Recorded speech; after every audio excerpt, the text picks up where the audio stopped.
बिस्मिल्लाहिर्रहमानिर्रहीम। अस्सलामुअलैकुम। Info TV में खुश आमदीद। आज 21 सितंबर 2021 बरोज़ मंगल सऊदी अरब की शाम की अहम तरीन खबरों के साथ मैं हूँ वसीम। सऊदी अरब के गैर मुल्कियों के लिए इन्फो टीवी चैनल आते हैं। सऊदी अरब भर से रिलेटेड तमाम ऑथेंटिक खबरें सब्सक्राइब कर लें, बेल आइकन प्रेस कर लें ताकि आप कोई खबर मिस ना कर सकें। आज शाम के न्यूज़ बुलेटिन में बहुत सी अहम खबरों पर बात होने वाली है जो आप जानना चाहते हैं और आपके लिए जानना ज़रूरी है, तो वीडियो को मुकम्मल देखिएगा। शुरू करते हैं शाम की पहली खबर के साथ। बाहा और अल शर्किया में यौमुल वतनी के जश्न की तैयारियां। सऊदी अरब के 91वें यौमुल वतनी पर सऊदी अरब के तमाम शहरों, कस्बों, बस्तियों, कमिश्नरियों और तहसीलों में सरकारी इमारतों, मुख्तलिफ इदारों, सड़कों, चौराहों और तफरीही गाहों को बरकी कुमकुमों से रोशन और कौमी परचमों से सजा दिया गया। यौमुल वतनी हर साल 23 सितंबर को मनाया जाता है। SPA के मुताबिक बाहा सऊदी अरब के उन सूबों में से एक है जहाँ यौमुल वतनी का जश्न मनाने के लिए रंगारंग प्रोग्राम मुनक्कद होंगे और इस मौका पर रवायती जोश व खरोश के साथ हुब्बुल वतनी का भरपूर तरीके से मुजाहरा किया जाएगा। बाहा में 1314 बोर्ड पब्लिक मकामात और सरकारी इमारतों पर लगाए गए हैं जिन पर वतनी अजीज़ की क़यादत को यौमुल वतनी की मुबारकबाद पेश की गई है। इनका मजमूई रकबा 6000 मुरब्बा मीटर से ज़्यादा का है। सऊदी अरब में कोरोना वैक्सीन की 4 करोड़ 10 लाख खुराकें। सऊदी अरब में वज़ारत सेहत ने कहा कि मुमलकत में अब तक कोरोना वैक्सीन की 4 करोड़ 10 लाख खुराकें दे दी गई हैं। अखबार 24 के मुताबिक वज़ारत सेहत ने बयान में कहा कि 23 मिलियन पहली खुराक और 17.8 मिलियन दूसरी खुराक अब तक दी जा चुकी है, जबकि 1.640 मिलियन बुजुर्गों को वैक्सीन दी गई हैं। वज़ारत सेहत का कहना है कि जो मुकामी शहरी हैं उनको लाखों की तादाद में रोज़ाना की बुनियाद पर वैक्सीन दी जा रही है। नए महल्ले के दौरान सऊदी अरब के तमाम इलाकों में वैक्सीन सेंटर्स खोल दिए गए हैं। मस्जिद अल हरम में कोरोना वबा के बाद पहली मरतबा इफ्तार पैकेट तकसीम किए गए। सऊदी अरब में हरमैन शरीफैन इंतज़ामिया ने कोरोना वबा के बाद पहली मरतबा मस्जिद अल हरम के ज़ायरीन में 1000 से ज़्यादा इफ्तार के पैकेट तकसीम कराए। नए हिजरी साल के अयाम में जो बैज़ है उसके रोज़े रखने वालों के लिए खसूसी एहतमाम किया गया था। सरकारी खबरसा एजेंसी SPA के मुताबिक इंतज़ामिया के मातहत रोज़ेदारों के यूनिट के डायरेक्टर इब्राहिम अल हजीली ने बताया कि 30 से ज़्यादा एहलकारों को 1000 से ज़्यादा इफ्तार पैकेट तकसीम करने की जिम्मेदारी दी गई। ज़ायरीन में 2000 से ज़्यादा खजूरों के पैकेट तकसीम किए गए। खजूरें गुठलियों से साफ थीं।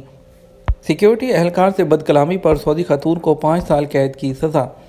सऊदी अरब में खसूसी कोर्ट ने ड्यूटी के दौरान सिक्योरिटी एहलकार के साथ बदकलामी पर एक सऊदी खातून को 5 साल कैद की सज़ा सुना दी। अखबार 24 के मुताबिक अदालती ज़राए का कहना है कि सऊदी खातून को सिक्योरिटी एहलकार ने कोरोना SOPs की पाबंदी की तंबीह की थी, जिस पर वो नाराज़ होगी और उसने एहलकार के खिलाफ बदकलामी की। उसकी बदकलामी पर मुश्तमिल वीडियो सोशल मीडिया के अपने अकाउंट पर अपलोड कर दी। सऊदी खातून के वालिद ने अपनी बेटी के इस रवैये पर बरहमी का इजहार करते हुए कहा कि हम में से हर शख्स को कानून की पाबंदी करना चाहिए। कोरोना SOPs की पाबंदी हर शख्स के लिए ज़रूरी है। बेटी ने जो किया बुरा किया। एग्रीमेंट ख़त्म, कफील खरूज नहाई नहीं लगा रहा, क्या करें। सऊदी अरब में कोरोना वायरस के फैलाव को रोकने के लिए नाफिज लॉकडाउन के खात्मे के बाद हालात मामूल पर आने लगे थे कि कोरोना की नई लहर पैदा हुई, उसमें दोबारा पाबंदियाँ लगाई गईं, लेकिन अल्हम्दुलिल्लाह सऊदी अरब में हालात अब मामूल पर आ चुके हैं। सामीन ने अपनी मुश्किलात और मसाइल के हवाले से मज़ीद सवालात भेजे हैं, जिसमें से मोहसन अली पूछते हैं कि जॉब का एग्रीमेंट मेरा पूरा हो चुका है, कफील मेरा फ़ाइनल एग्ज़िट नहीं लगा रहा, मैं फ़ाइनल एग्ज़िट जाना चाहता हूँ, क्या मैं दोबारा दूसरे वीज़े पर आ सकता हूँ या नहीं। कानून के मुताबिक सऊदी अरब में काम करने वाले गैर मुल्कियों का जॉब का एग्रीमेंट 1 साल का होता है, जिसको हर साल रिन्यू करना ज़रूरी होता है। एग्रीमेंट रिन्यू ना कराने पर इकामा और वर्क परमिट की जो आखिरी तारीख होती है उसको ही एग्रीमेंट की आखिरी तारीख है वो तस्वर किया जाता है। जहाँ तक आपका सवाल है कि एग्रीमेंट मुकम्मल होने के बावजूद कफील फाइनल एग्जिट नहीं लगा रहा, इस सूरत में आप लेबर कोर्ट से रजू कर सकते हैं। कानून के मुताबिक एग्रीमेंट की तकमील के बाद नया एग्रीमेंट आजिर और अजीर दोनों की मर्ज़ी पर होता है।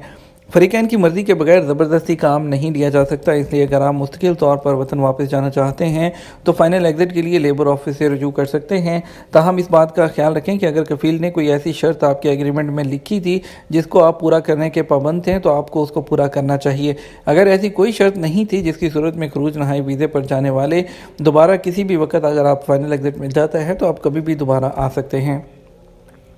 हाफिज़ जो है वो मोहम्मद अदील पूछते हैं कि मेरे इकामे की मुद्दत 4 साल से ख़त्म हो गई थी, उसके बाद तरहील के ज़रिए पाकिस्तान चला गया। मालूम ये करना है क्या दूसरे वीज़े पर सऊदी अरब जा सकता हूँ। कानून के मुताबिक सऊदी अरब में रहने वाले गैर मुल्कियों के लिए लाजमी है कि वो इकामा कवानीन के मुताबिक अमल करें। खिलाफवर्जी की सूरत में मुश्किलात का सामना करना पड़ता है। खिलाफवर्जी अगर कफ़ील की जानब से की जाती है तो उस पर लेबर ऑफिस में शिकायत दर्ज की जा सकती है, जहाँ कानून के मुताबिक अमल किया जाता है। आप क्योंकि जेल के ज़रिए गए थे जहां खरूज नहाय वीज़ा नहीं लगाया था, इसलिए आप भी ब्लैक लिस्ट की कैटेगरी में शामिल होंगे। सऊदी अरब में नया कानून नाफिज हो चुका है, जिसके बाद जो डिपोर्ट होते हैं वो लोग और या जेल के थ्रू जाते हैं वो लोग दोबारा कभी भी वर्क वीज़ा पर सऊदी अरब में नहीं आ सकते। वो हज, उम्रा और विजिट वीज़े पर आ सकते हैं।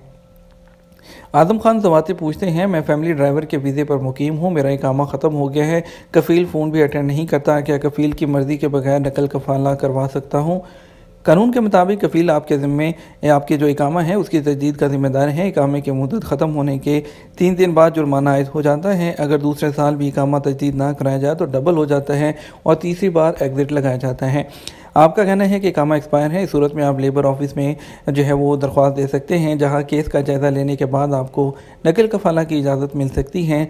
जहां तक कफ़ील की मर्ज़ी के बगैर नकल कफ़ाला की बात है तो आप पर जो इकामा है आपका एक्सपायर है। इकामा एक्सपायर होने पर ना तो आपका नकल कफ़ाला के अलावा आपका जब तक कफ़ील के पास आपकी रिक्वेस्ट जाएगी आप ट्रांसफ़र की रिक्वेस्ट भी डालते हैं। अगर आपका कफ़ील रेड में होगा तो वो ऑटोमेटिकली एक्सेप्ट हो जाएगा, अगर वो रेड में नहीं है तो आपको जो है वो ट्रांसफ़र ऐसे नहीं होगा। लेकिन बेटर है कि आप उसके खिलाफ केस करें और लेबर ऑफिस में जाएं, वहां पर जाकर इसको परसू करें। सफ़ीर पाकिस्तान की सऊदी डीजी पासपोर्ट से मुलाकात। सऊदी अरब में पाकिस्तानी सफ़ीर लेफ्टिनेंट जनरल बेटा जो बिलाल अकबर हैं रिटायर्ड, उन्होंने सऊदी वज़ारत दाखिला में डायरेक्टर जनरल पासपोर्ट से मुलाकात की है। सफारत खाने के ट्विटर अकाउंट पर जारी बयान के मुताबिक मुलाकात में पाकिस्तानी कम्यूनिटी के एक्सपायर इकामे, पासपोर्ट, एग्जिट एंट्री और दीगर मसाइल पर तफसीली तबादला ख्याल किया गया है। याद रहे कि पाकिस्तानी सफ़ीर lieutenant general retired Bilal Akbar ने सऊदी अरब के महकमा शहरी हवाबाजी जो है उनसे भी जो है मुलाकात की थी। ई शॉपिंग का रुझान कोरोना के बाद भी जारी रहेगा या नहीं। जब दुनिया के मुख्तलिफ ममालिक ने कोरोना की आलमी वबा पर काबू पाने के लिए लॉकडाउन नाफिज किया तो कस्टमर ने अपनी ख़रीदारी की ज़रूरियात को पूरा करने के लिए इंटरनेट का सहारा लेकर ई कॉमर्स की तरक्की को तेज़ किया। अरब न्यूज़ के मुताबिक ये खित्ता भी इससे मुस्तस्ना नहीं और ये मुमकिन है कि यह रुझान कोरोना के बाद भी जारी रहेगा। आलमी अदायगी कंपनी जो पेमेंट कंपनी है चेकआउट.com की एक नई रिपोर्ट के मुताबिक 13,000 सार्फिन में से 83% ने कहा कि वो अगले साल तक अपने ई कॉमर्स अखराजात की मौजूदा सतह को बरकरार रखेंगे या बढ़ा देंगे। सऊदी स्पेस कमीशन का स्पेस हैकाथॉन के लिए रजिस्ट्रेशन का आगाज़। सऊदी अरब के आज़ाद अदारे सऊदी स्पेस कमीशन ने खला से मुतल्लिक़ मुकाबले स्पेस हैकाथॉन की रजिस्ट्रेशन खोलने का ऐलान किया है। सऊदी प्रेस एजेंसी के मुताबिक मुकाबले का मकसद है कि टेक्नोलॉजी के शोबे से ताल्लुक़ रखने वाले शुरा को अगले महीने अमरीकी खिलाई इदारे नासा के इंटरनेशनल स्पेस एप्स चैलेंज ने उसके लिए तैयार किया जा सके। इसके अलावा हैकाथॉन का मकसद है कि शुरा कुर्रा अर्ज़ और खला में होने वाले मसाइल के लिए हल फ्राहम कर सके। स्पेस हैकाथॉन 30 सितंबर से 2 अक्टूबर तक जारी रहेगा और जीतने वाले को 2 लाख सऊदी रियाल या $53,000 दिए जाएंगे। सऊदी स्पेस कमीशन अपने शहरियों के लिए बेहतर और महफूज माहौल पैदा करने के विजन को जाहिर करता है। ईरान को एटमी हथियारों के हसूल से रोकने की ज़रूरत है। सऊदी वज़ीर तवानाई शहज़ादा अब्दुल अज़ीज़ बिन सलमान ने कहा कि सऊदी अरब एटमी तवानाई के पुरअमन इस्तेमाल के हवाले से अपनी पॉलिसी पर कायम है। अल अखबारिया के मुताबिक उन्होंने कहा कि ममालिक के लिए एटमी अदम फैलाव के मुआहदे पर अमल करना अहम है। ईरान को एटमी हथियारों के हसूल से रोकने की ज़रूरत है। वो पीर को एटमी तवानाई की आलमी एजेंसी की कॉन्फ्रेंस से खिताब कर रहे थे। एटमी तवानाई की आलमी तंजीम की जनरल असम्बली का इजलास वो कोरोना वबा में शुरू हुआ था और इसके अलावा जिसमें कोरोना वबा के बायस एजेंसी को 1 साल के जो दरपेश चैलेंजेस थे उस पर भी बहस की गई थी। यह तो हमारा अब तक का न्यूज़ बुलेटिन। आप मज़ीद खबरों के लिए हमारा रात 12 बजे का न्यूज़ बुलेटिन देख सकते हैं। इसके साथ हम आपसे इजाज़त चाहेंगे। वीडियो को लाइक और शेयर करना मत भूलिएगा। आपके कीमती वक्त का शुक्रिया। अपना ख्याल रखिएगा। अस्सलामु अलैकुम।